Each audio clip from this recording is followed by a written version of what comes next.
Okay. Okay.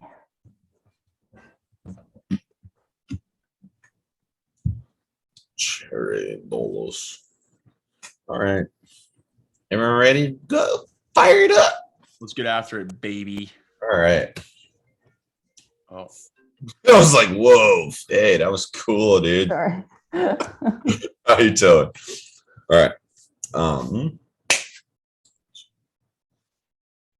Hello, everyone. Our name is Off the Court, and we're so excited for this new partnership with ESPN Honolulu. Within this partnership, we're hoping to bring a little bit of light within a topic in the athletic community that's not talked about too much, and that is mental health. Our name is Off the Court. We travel around the U.S. We love to educate kids on the importance of being a well-rounded athlete. That is taking care of your mental health, your nutrition, and your recovery. We do volleyball clinics all across the U.S. We also do them here in Hawaii. And at the end of our clinics, we like to give a little educational presentation on those topics. But within this podcast, we also help to educate kids, coaches, athletes, parents in all of these realms. My name is James Anastasiadis, and this is one of my partners, Faina Zhang. Hey guys, I'm Faina. A little bit about me. I played volleyball for about 15 years now. It's been pretty much one of the top maybe one or two focuses of my life. And I played at the University of Texas at Dallas, grew up playing at Mad Frog in Dallas, Texas. My parents taught me volleyball, so it's always been something that held my family together. And a big turning point in my life was tearing my ACL twice. One was a season-ending injury and one was a career-ending injury. And that experience made me realize that volleyball shouldn't be the main focus of my life, because one day everyone has to stop playing their sport. So that made me realize my bigger identity outside of sports. And that kind of grew into a passion for me to help other athletes realize their true identity outside of sports, even though sports is a good learning opportunity and it helps people become better characters. I like to help people realize their true potential outside of sports. And yeah, so that's a little bit about me. And I'm passionate about Off the Court because I love helping people and hearing their stories and realizing how I can use my story to help others. And we love that, Faye. And then this is my other partner, Dalton Solbrig, who might be a familiar face / voice for a couple of you guys here in Hawaii. yeah. How's it going, everybody? My name is Dalton Solbrig. Just a little background about myself. I'm from a small town, northern suburbs of Chicago. I've been playing volleyball for about 12 or 13 years now. Sports was a huge part of my life growing up. I played baseball, basketball, volleyball. I was always outside running around playing sports. And I think it had a really huge impact on my life up until this point, because I mean, now it's what I do for my job. So I played through high school. I played at the University of Hawaii with James for 4 years and graduated in 2019. And I just finished my third professional season. I'm currently playing on a team in Lüneburg, Germany, in the first German league. And I'm really happy to be a part of this group and get to do really cool things with James and Faye. I think it's really cool to be able to shed light on all these different experiences, especially for myself now that I kind of have played a sport at just about every level that can be played at, from middle school all the way to high school, college, and now professionally. I have a lot of really unique experiences, and learning from those experiences has helped me kind of shape this viewpoint that I have on mental health and how much more we need to talk about it, how delicate it can be, how different it is from person to person. So yeah, I'm really excited to start this partnership with ESPN Honolulu and get to talk to people from Hawaii again. And hopefully spread the word a little bit. Absolutely love it. And we're all excited for it. And like I said, my name is James Anastasiadis. A brief intro about me is I also played volleyball for 12 to 13 years, just like Dalton Solbrig. I grew up on the island of Cyprus, moved to Huntington Beach, California, my senior year of high school where I played, then got recruited to the University of Hawaii. I was at the University of Hawaii for 5 years, was actually able to manage the team for the 6th year. And now I'm currently getting my master's in kinesiology which I also got my undergrad in. Through my experiences as well, mental health just became such a big part of my life through a couple of the struggles that I went through personally, all throughout my career, not only at the collegiate level, but also throughout high school. And like Dalton said, it's just a topic that I think isn't talked about enough and needs to be a little bit, like, some light needs to be shined onto it. And we just got to get more people talking about it, because we've all been through very similar situations, but sometimes we feel so alone in those situations. Being open to talking about them can really help each other get through them. So yeah, like we mentioned, we've all kind of gone through a couple of struggles throughout our careers. So we're all going to just touch up a little bit upon what maybe one or two of those struggles are and how it brought up this passion about talking to it. So how about Dalton? Why don't you take this one first? All right, kicking it off. So I think, growing up, I would say I never really had any issues with mental health. I mean, it's tough to say when, I never really went to the doctor or something and said, yeah, I'm kind of feeling this way. But when I look back, I was a pretty happy kid growing up. And it wasn't really until I started my professional career that kind of just a lot of different things were thrown at me, and it was a little bit overwhelming. My first season playing pro had some problems with contracts, and a couple teams kind of said, yeah, we want you, but we kind of want someone else more. And kind of dealing with that and kind of understanding that in the professional game, it's more of a business than it is kind of like a family environment. Especially going from Hawaii, where that family feel is, I mean, arguably best on earth, in my opinion. And being away from family for 8-9 months out of the year, being in a completely different time zone, plus 7, 8, all the way up to like 13 hours difference from Hawaii.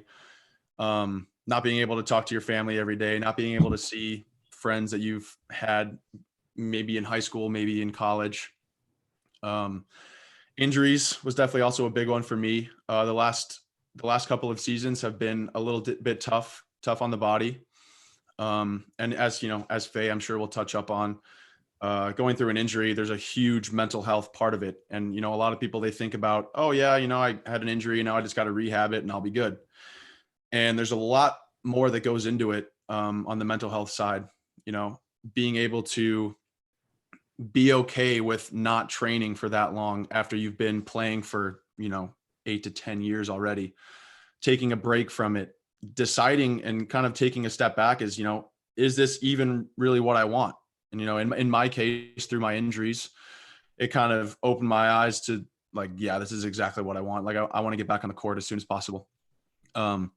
So I definitely had some struggles, these last 2 years. And I think a big thing that I've learned is, kind of as Faye said, is your identity as an athlete. And one thing that I think we really preach here with Off the Court is that you're more than an athlete.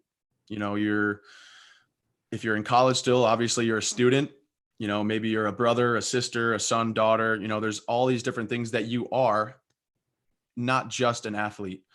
And so one of the biggest things that I preach is finding your identity outside of being an athlete, and, knock on wood, I don't want this to happen to anybody, but in the case that your career ends because of an injury, maybe you're just forced to retire.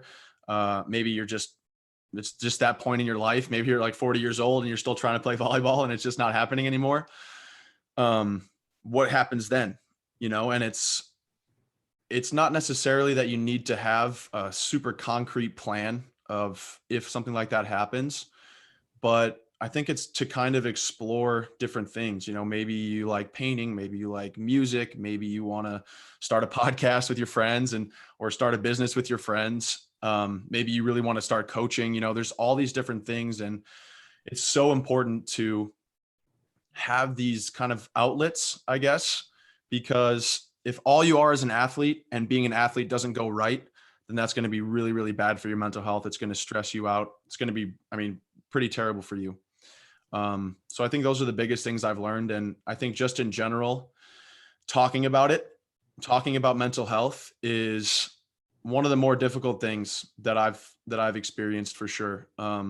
Even after starting this company with these guys, and I tell them all the time, every time they check in on me like, hey, Dalt, like, how's your mental health doing? Especially, these last couple seasons going through a lot of injuries.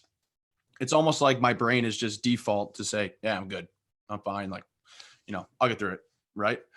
And the truth of it is, like, sometimes I'm not fine. Maybe I'm not terrible. Right. But it's kind of that realization that you don't always have to just say you're fine. You don't always just have to push it down. It's a conversation that needs to be had at every level with coaches, with teammates, with friends, parents. And I think it's a conversation that needs to be looking yourself in the mirror and say, you know what? Yeah, I'm not really feeling it today.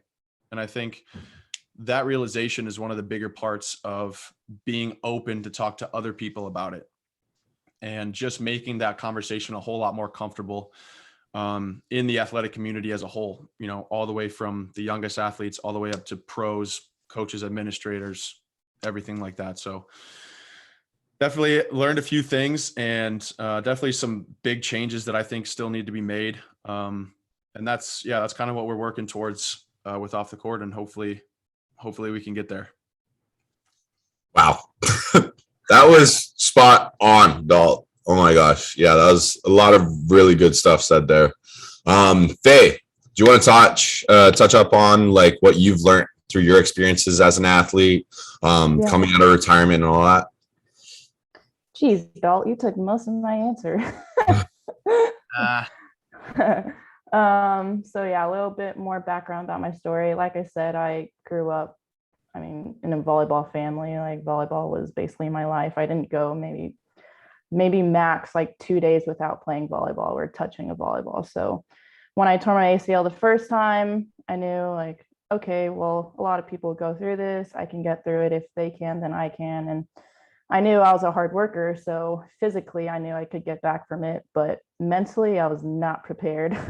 I remember talking to someone in the training room, and they were like, man, you're going to have a tough time with this. And I was like, nah, I'll be fine. Like, I know I can get through, anything that comes my way. But man, those 8 months were some of the toughest of my life, just dealing with like gaining weight, as a female athlete, especially, like knowing that I couldn't work out when I felt stressed or felt bloated or something like that, just because of my injury. That was a tough time. And just volleyball was a huge stress relief. Like, if I felt stressed about a test or something, I would just go play volleyball. And so when I couldn't do that, I learned a lot about myself, just in terms of what other hobbies can I try. Like, I'm Faina, the artist, not only Faina, the volleyball player. So tried a lot of art during that time, and was so excited to get back on the court. So I got back on the court a year later, tore it again that summer. And that was career ending for me, because the doctor was like, yeah, if you tear it again, you probably would have trouble walking and everyday life situation. So had to stop playing for a second time. And that one was more devastating, because I knew that I probably couldn't get back on the court ever and play competitively like I wanted to again. And I had trouble with, like, why me? Like, thoughts of why would this happen to me? Like, volleyball was the greatest source of my joy.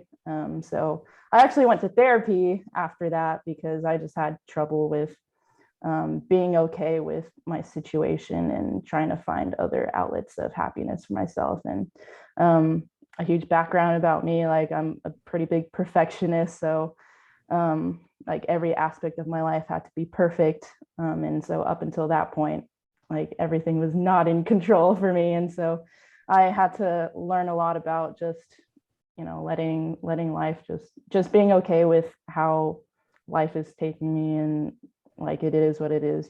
So after that, I realized I could use my story to help other people going through the same thoughts and emotions. And so I've talked to athletes like Tyra Rail, who's now at USC. She just tore her ACL again. And so I've been helping her and talking her through that. And it's been really rewarding to me, knowing that even though I had a terrible time with my experience, I can at least help someone out in a positive way. So that's been a huge passion for me. And so that's why Off the Court has been, like, the best experience so far, just because even though I had a bad time with mine, at least I can use it in a positive way. So yeah.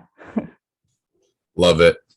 And couldn't agree with you more. I think so many times as athletes, we kind of let like situations out of control dictate things that we do have control over, and kind of wash away from putting the energy into those things that we can actually change rather than overthink the ones that we can't. And yeah, like Faye said, that's a very rewarding thing about off the court, is that we've managed to kind of shine light and have these open conversations with some pretty phenomenal athletes, and help guide them through the right path. So yeah, a little bit more about my story is my last 2 seasons at the University of Hawaii, I kind of struggled with my eating. Definitely was not eating enough. So up until my junior year, I obviously was not in the best shape of my life. Wasn't too happy with my situation on the team. I wasn't very happy not given opportunity to play. So going into my senior year, decided that I had to lose a good amount of weight, because I was definitely a little bit overweight for a volleyball player. I had to lose a good amount of weight and was going to come back in the best shape of my life. And so over the summer, I did lose 35 pounds, came back in the best shape of my life, felt great, all this, kind of got introduced to the keto diet at the beginning of that summer, was doing intermittent fasting.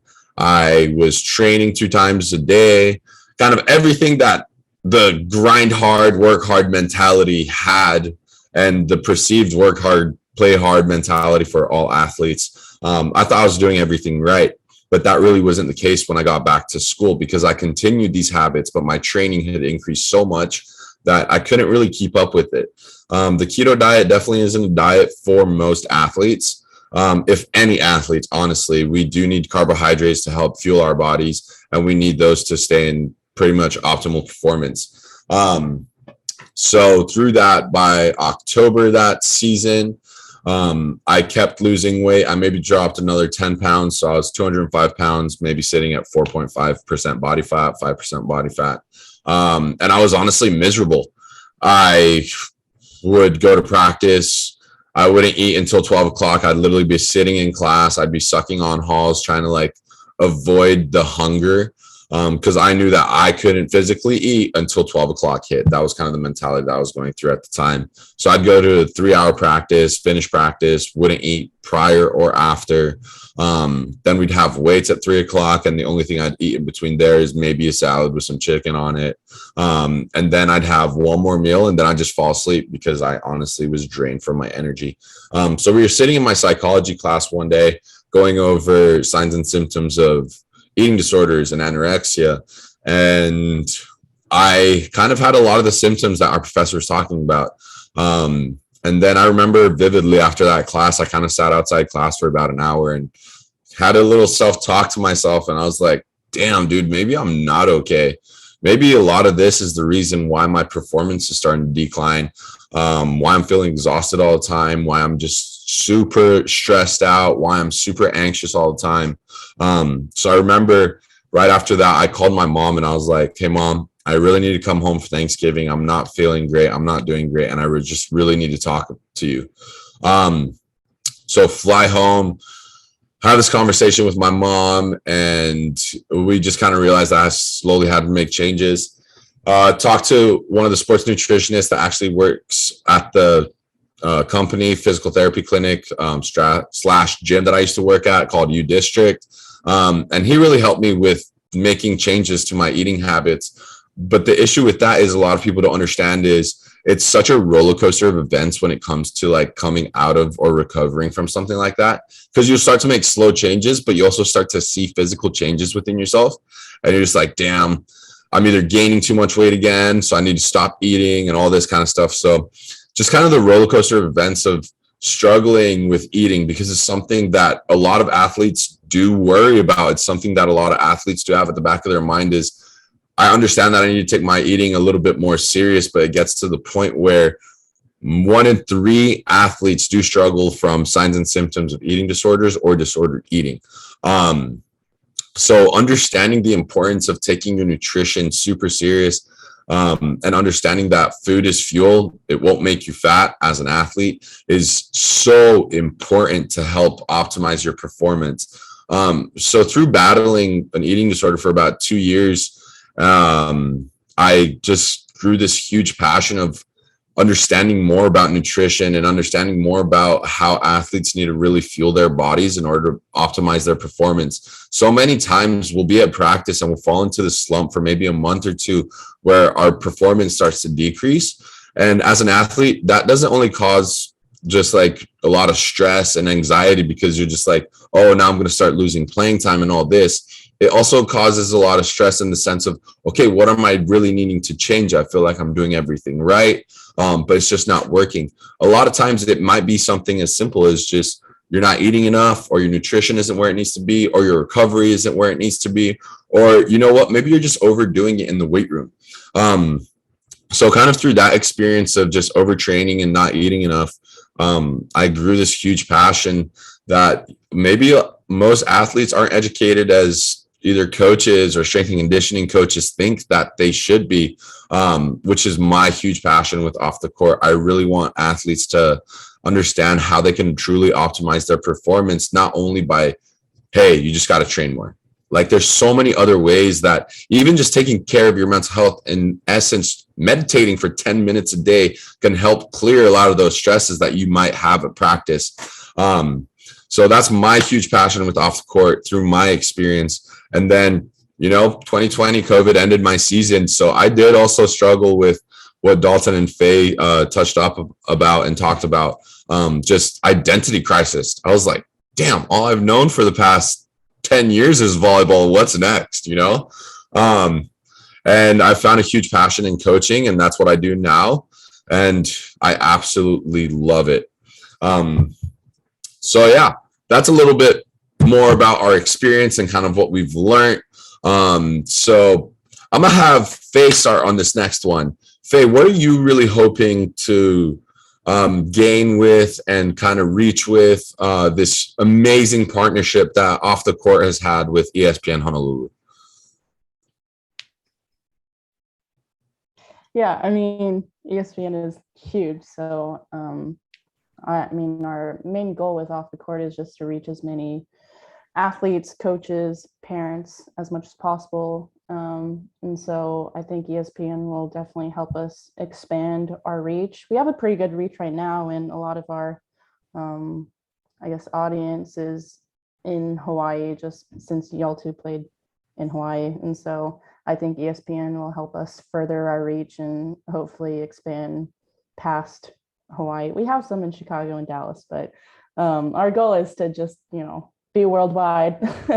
And ESPN will definitely be a huge first step for us to just expand our reach. So I'm super grateful for it. Dalton, how about you? Yeah, I think the biggest thing for us, and yeah, like Faye said, this is an incredible opportunity to kind of grow our own name and kind of spread the word a little bit about, what we believe, what we want to change, what we want to do. But I think a big part of it is just getting people talking, like just starting the conversation, and it's pretty unique for us that we can bring people from, every different sport, every different level, every different walk of life. I think we have the opportunity to bring on people that maybe they're done playing volleyball and they're doing something else associated with athletics now. Maybe they started coaching like James, right? And I think a big thing for that is, if you're a struggling athlete, like I said earlier, mental health especially is pretty delicate. It's very individualized. But, I might come on here and talk about my own experiences and my own mental health. That might not help everybody, right? There might be somebody that's like, that doesn't really help me at all. But maybe one of these people that we bring on, maybe it's a basketball player talking to another basketball player, or, a young kid that is playing basketball is listening. They can really relate now. And I think that just makes it so much easier to start that conversation. And of course, like we want to get involved in all different sports. Obviously the volleyball side was a little bit easier since that's kind of all of our background, but yeah, we want this to be athletics as a whole, from all the way to youth sports, all the way to the professional level. We want just that conversation to be more comfortable. We want it to be had in the first place. And also like touching on the other two things that we talk about, like James talked about nutrition, and also we talk a lot about recovery, and it's so important. Like every athlete, has one thing in common, and that's they want to perform. And, like James said, there's a lot of different avenues that you can take to increase your performance, whether it's mental health, just trying to de-stress. It's the way you recover, maybe finding a better thing than just like coming home and flopping on the couch, right? How to eat for your goals. One thing we talk a lot about is it's common for coaches to say, hey, you need to lose weight, or, hey, you need to put on some muscle, or, hey, you need to do this. And it's like, well, how do I do that with nutrition? And that's one thing we really want to educate. Like, here's a safe way to do it. Here's the way to do it. That's not going to lead to, behavioral eating disorders down the road. Something that's sustainable potentially for the rest of your life, right? We don't want to just give you a quick fix. That's, here's how you can lose weight in 30 days. And then, 2 years from now, you're going to gain all the weight back, because it's not a very sustainable way of doing it. I think just starting the conversation, educating a lot of people, just getting people talking, and bringing a lot of different experiences from different sports, different backgrounds, and giving them a chance to tell their story. That's awesome. And like Dalton kind of touched up on there at the end, what we're super excited about this partnership with ESPN Honolulu is just to get a bigger reach, but also bring on personnel like psychologists, nutritionists, therapists, coaches, literally people from all walks of life, to help just talk about and find ways to tie in all the different ways that athletes can increase their performance, to help parents educate on how they can help with their kids' performance and mental health and anxiety, and how coaches can better their coaching styles through just the best avenues of coaching. So we're so thankful and so happy about this partnership with ESPN Honolulu. We are off the court. One of our biggest mottos is you only train 2 to 4 hours in the day. What are you doing the other 20 to 22 hours? We're super excited for you guys to listen to what we have to say and what our guests have to say mostly. Thank you guys so much for tuning in today and listening to this first podcast, and stay tuned for the next 4-month season that we are going to bring to you every Monday or Wednesday. Mahalo.